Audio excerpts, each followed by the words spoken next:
وہ عمران خان ہے. وہ جیل میں بیٹھ کر آج بھی اسی شان کے ساتھ اور اسی کانفیڈنس کے اور اعتماد کے ساتھ کیا کہتا ہے کہ جاؤ جو تمہاری آفرز ہیں میں اسے تسلیم نہیں کروں گا, پہلے حساب دو. جو کچھ ہوا پاکستان کی ملٹری کورٹ میں, جو کچھ ہوا ہمارے کارکنان کے ساتھ, جس طرح سے جسمانی تشدد کا نشانہ بنایا گیا لوگوں کو, اس کا تم سب کو حساب دینا پڑے گا. جو اگلی چیز خان صاحب نے کہی کہ ہمارے پاس بین الاقوامی فورمز پر آواز بلند کرنے کے سوا اب کوئی دوسرا راستہ موجود نہیں ہے.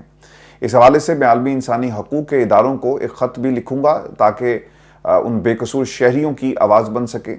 اور پھر انہوں نے اوورسیز پاکستانیوں سے بھی مطالبہ کیا کہ اس حوالے سے اپنی آواز بلند کریں اور ملک میں تحریک انصاف کو کچلتے کچلتے پورے نظام کو ہی روند دیا گیا. پاکستان کے اندر تو جو کوششیں ہو رہی تھی, اب خان صاحب کرنے کیا جا رہے ہیں جی, بیرسٹر علی ظفر اور سلمان اکرم راجہ کے ذریعے خط لکھ رہے ہیں ہیومن رائٹس کمیشن, اور ان کو پاکستان کے اندر جو حالات ہیں اس حوالے سے بریف کیا جائے گا. ویورز, پاکستان کے اندر جو خان صاحب کے مخالفین ہیں نا, اب وہ بھی گواہی دے رہے ہیں کہ القادری ٹرسٹ کیس یعنی 190 ملین پاؤنڈ کی جو کیس ہے, اس میں عمران خان کے خلاف کوئی ثبوت موجود نہیں ہے, اور نہ ہی عمران خان نے کسی قسم کا پیسہ اپنے لیے استعمال کیا, اور اس بات کی گواہی عمران خان کے سیاسی مخالفین اب آپ کو دیتے ہوئے نظر آئیں گے. علی موسیٰ گیلانی, یوسف رضا گیلانی کے خاندان سے, انہیں یہ معلوم ہے کہ ہمارے اتحادی اور عمران خان اوبویسلی ان کے کتنے بڑے سٹیکس ہیں. اگر میں عمران خان کے بارے میں بات کروں گا تو اس کے پولیٹیکل کانسیکوینسز ہوں گے, لیکن انہوں نے یہ ایک انٹرویو میں انکشاف کیا اور اس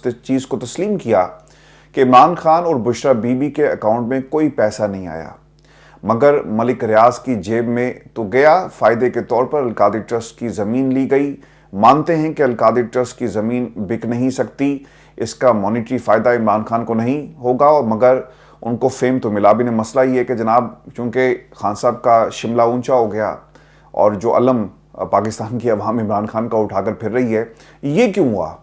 اگر آپ نے کسی کو جو اس کا پیسہ پاکستان میں آتا ہے, اور یہ نہیں کہ پاکستان اس شخص کو پیسہ واپس کر دیا گیا اور رشوت کے طور پر ایک یونیورسٹی بنا دی گئی, وہ پیسہ بھی پاکستان میں آیا, اس پہ آپ نے پیسہ جو ہے اس کے اوپر انٹرسٹ بھی کمایا, سب کچھ آپ کر رہے ہیں, لیکن عمران خان کو سزا اس بات کی دی جا رہی ہے. اور اب ان کے جو دشمن ہیں, مخالفین نہیں بلکہ دشمن ہی کہنا چاہیے, چونکہ مخالفین اگر ہوتے تو وہ نظام کے حوالے عمران خان کو کرتے. یہاں پر نظام بھی نہیں ہے, یہاں پر صرف لوگوں کی خواہشات ہیں. انہوں نے عمران خان کو اپنی خواہشات کی بلی چڑھانے کی کوشش میں لگے ہوئے ہیں. قمر زمان قائرہ صاحب نے بھی جی ایک شو میں موجود تھے, اور انہوں نے کامران شاہد کو کہا کہ جب ان سے سوال ہوا کامران شاہد کی طرف سے کہ قائرہ صاحب آپ نے ملک ریاض اور این سی اے کے درمیان جو ڈیل کا لیٹر تھا وہ کیا دیکھا ہے؟ تو اس کا ثبوت, وہ ایک لیٹر دی ہے نا کہ جو ڈیل ہوئی, لیکن وہ لیٹر کسی نے نہیں دیکھا. تو قائرہ صاحب بھی کہتے ہیں کہ جناب میں نے وہ لیٹر نہیں دیکھا. تو پھر یہ سوال کیا گیا کہ اس کے بغیر عمران خان کو سزا کیسے دی جا سکتی ہے؟ دیکھیں, اس کا سائفر سے بھی برا حال ہونا ہے. عمران خان کے اکاؤنٹ میں پیسہ آیا؟ جواب ہے نہیں. عمران خان نے کیا اپنے بچوں کے نام پر کوئی جائیداد کر دی؟ جواب ہے نہیں. کیا عمران خان نے اس پیسے کو کسی اور کے اکاؤنٹ میں منتقل کیا؟ جواب ہے نہیں.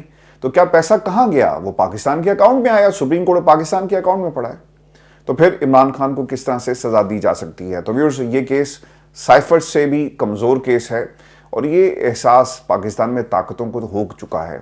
میری کچھ لوگوں سے بات ہوئی اور میں نے ان سے یہ سوال کیا تو ان کا یہی جواب تھا کہ اسے لنگر آن تو کیا جا سکتا ہے, 2 برس 3 برس 4 برس جتنی مرضی دیر آپ عمران خان کو طاقت کے زور پر اندر رکھیں, یہ تو آپ کر سکتے ہیں. لیکن ان عدالتوں سے اگر انصاف عمران خان کو, جو جسٹس سسٹم ہمارا ہے اس نظام کے اندر بھی جو انتہائی کمزور ہے, اگر بغیر کسی انفلوئنس کے کیسز چلیں تب بھی عمران خان کو انصاف مل جائے گا. تو یہ تمام گواہیاں آپ کو عمران خان کے مخالفین بھی دیتے ہوئے نظر آئیں گے. ویورز, ایک انٹرویو علی امین گنڈا پور کا بہت ہی امپورٹنٹ انٹرویو تھا, اور خاص طور پہ ایسے وقت میں جب وہ پاکستان کے army chief general Asim Munir کے ساتھ جو ہے ایک میٹنگ کے اندر موجود تھے. اس سے پہلے بھی متعدد میٹنگز میں ایپیکس کمیٹی کے ان کی ملاقات جنرل عاصم منیر صاحب سے جو ہے وہ ہو چکی ہے.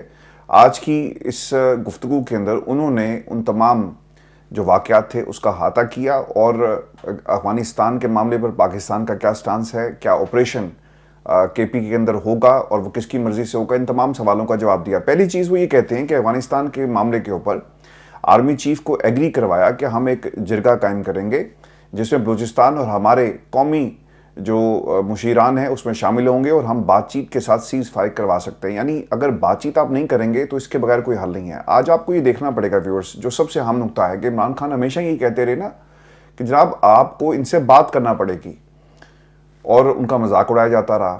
پاکستان میں مسلم لیگ نون بھی مذاق اڑا رہی ہے کہ جناب دیکھیں یہ تو طالبان خان تھے اور پتہ نہیں کیا کیا ان کے حوالے سے باتیں کی جاتی ہیں کہ دشمنوں اور دہشت گردوں کو یہاں پر کس نے لا کر بٹھایا. لیکن آپ کو جو میٹنگز ہیں اور جو وہاں سے خبریں نکل رہی ہیں, اب تو خیر پورے کا پورا ایک انٹرویو آ گیا جس میں بتایا جا رہا ہے کہ آرمی چیف خود یہ مانتے ہیں. انہوں نے کیا کہا کہ روس کو افغانستان سے شکست دی ہے تو پاکستان کی مدد کے بغیر نہیں یہ سب کچھ ممکن تھا.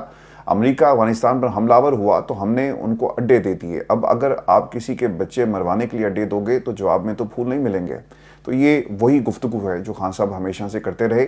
آرمی چیف نے تسلیم کیا کہ اگر افغانستان کو سپر پاورز کے خلاف کامیابی ملی تو اس میں پاکستان کا کردار تھا, اور خاص طور پہ اس بیلٹ کا جہاں پہ لوگ لڑتے رہے اور انہوں نے امریکہ کا ساتھ دیا, اس خطے میں لوگوں کو روکا.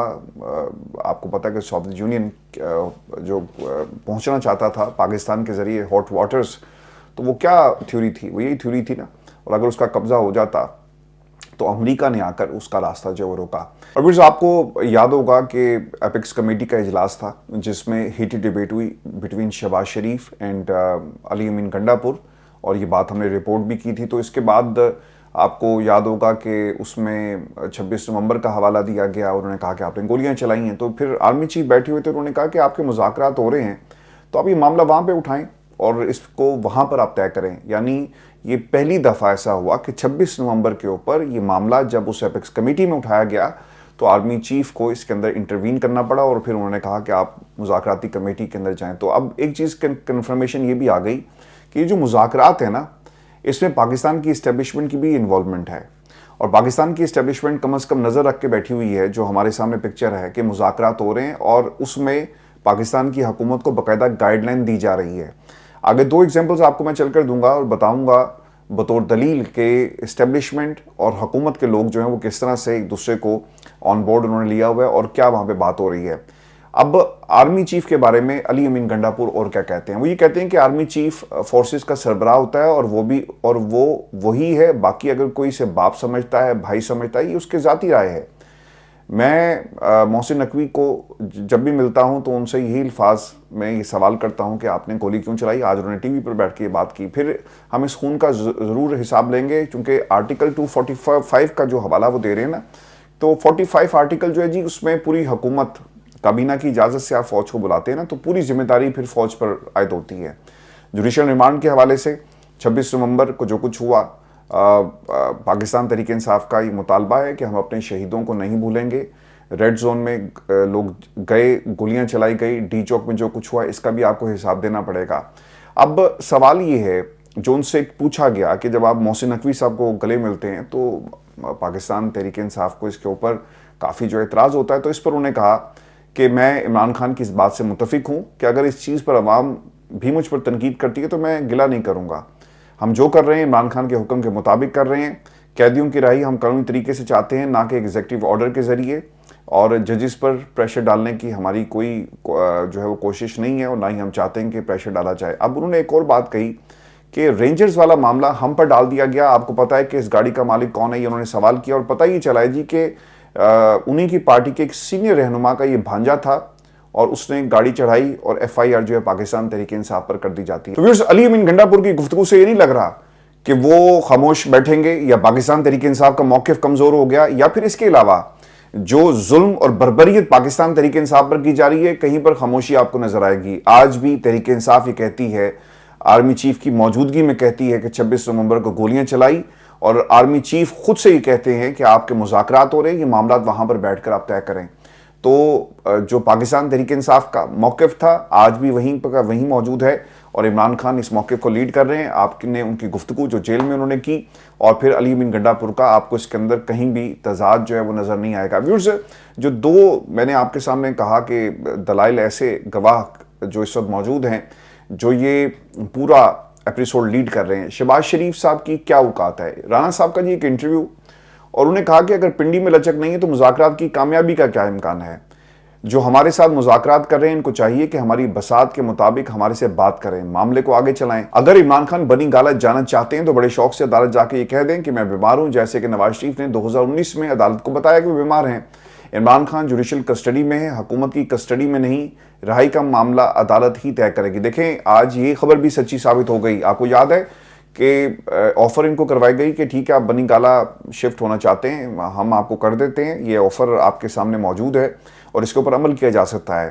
آپ کو کرنا یہ کہ آپ ایک درخواست دیں گے عدالتوں میں اور وہاں سے آپ کو ہم جو شفٹ کر دیں گے۔ تو میں آپ کو مسلسل یہ رپورٹ کرتا رہا ویورز کہ کوشش ان کی یہ تھی کہ عمران خان خود سے کہیں تاکہ ہم بدنام کر سکیں گے۔ دیکھو بنی گالہ چلا گیا بیمار، ہمیں تانے ملتے تھے کہ پلیٹ لیس، تو دیکھو آج کیا ہوا، عمران خان بنی گالہ بیٹھا ہوا ہے۔ تو خان صاحب ان تمام باتوں پہ راضی نہیں ہو رہے، تو نون لیگ کس طرح مانے؟ اگر نون لیگ کو راستہ جو آپشن رکھا گیا ان کے سامنے کہ ٹھیک ہے ہم بنی گالہ میں عمران خان کو شفٹ کر دیتے ہیں، تو انہوں نے بھی کہا ہوگا نا کہ یار اگر یہ شفٹ ہو جاتا ہے تو بالکل ٹھیک ہے، اور اگر کم از کم ہمیں تو موقع ملے گا اسے بدنام کرنے کا۔ لیکن عمران خان جانتے تھے اور انہوں نے اس بات کو تسلیم نہیں کیا۔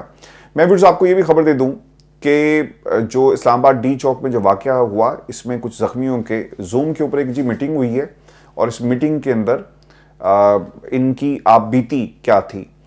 زخمی شعیب خان کا جی انکشاف کیا ہے؟ پولیس نے ہسپتال میں ہم سے کہا کہ تم دہشت گرد ہو، تم اسلام آباد پر قبضہ کرنے آئے ہو، تم نہیں جا سکتے۔ ایک 12 سال کا بچہ تھا، اس کے پیٹ میں گولی آر پار ہو گئی اور اس کا آپریشن بھی نہیں ہونے دیا گیا۔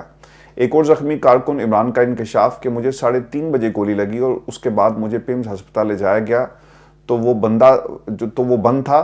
پھر جب میں پولی کلینک پہنچا تو ادھر میں نے جو خوفناک مناظر دیکھے، میں اپنی تکلیف کو بھول گیا۔ ہر طرف خون ہی خون اور ہمارے کارکن پڑے ہوئے تھے۔ 1 منٹ میں 5 کارکنوں کو گولی لگی اور میرے پاس وہ ویڈیو موجود ہے۔ اس ویڈیو بنانے کے درمیان میرے منہ پر گولی لگی۔ اور پھر زرتاج گل نے یہ بتایا کہ وہ 26 نومبر کو اسلام آباد پہنچی نہیں۔ اچھا یہ ایک ایسی بھی خبر ہے، یہ بھی میں آپ کو بتا دیتا ہوں۔ یہ تو جو کچھ رینجرز اور وہاں پر جو کچھ ہو رہا تھا، اب زرتاج گل کے اوپر کمبل چوری کا کیس جو ہے وہ ڈالا گیا ہے۔ تو اس ملک کے اندر کبھی بھینس چوری کا، سائیکل چوری کا اور اب کمبل چوری کا کیس جو ڈال دیا گیا ہے۔ تو جن کے ہاتھ میں نظام ہے انہوں نے مذاق بنا دیا پاکستان کو۔ ہمارا بھی دل کرتا ہے ہم یہاں پہ بیٹھ کے پاکستان کے محاذ سے کھڑے ہو کر ہم اپنے دشمنوں کو، مخالفین کو ٹکر دیں، لیکن ہمارے اندر ہی اتنے سارے اختلافات اور اتنے مسائل ہیں کہ ہم کیا بات کریں۔ ہمارا بھی دل کرتا ہے کہ پاکستان میں جو ٹیکنالوجی پہ بات ہو، پاکستان کی اکانومی کو بہتر کرنے کے لیے میں بھی کوئی یہاں سے آپ کو جو ہے خبریں جو ہے پیک کروں کہ کہاں کہاں اکانومی ہم بہتر کر سکتے ہیں۔ لیکن انفارچونیٹ ہے کہ ہمارے اپنے لوگوں کے پیچھے پڑے ہوئے ہیں۔ تو خدا کے لیے پاکستان کا سوچیں، کمبل چوری کے مقدمات سے پاکستان آگے نہیں جائے گا۔ پاکستان کو پاکستان سمجھیں۔ آج فضل الرحمان صاحب تقریر کر رہے تھے کہ وقت آ گیا ہے کہ ہم تسلیم کریں کہ پاکستان کو ہم نے ان کے مسائل سے نکالنا ہے۔ پتہ نہیں کب نکالنا ہے، 77 برسوں سے تو آپ لوگ نکال نہیں سکے، لوٹ کے کھا رہے ہیں آپ سب لوگ اس ملک کو، اور آج آپ کو یاد آ گیا کہ آپ نے پاکستان کو ان مسائل سے جو ہے نکالنا ہے۔ تو یہ ہماری آج کی نشست تھی۔ اپنے کمنٹس کو ضرور بھیجیے گا، چینل کو سبسکرائب کرنا مت بھولیں۔ اجازت دیجیے، اللہ نے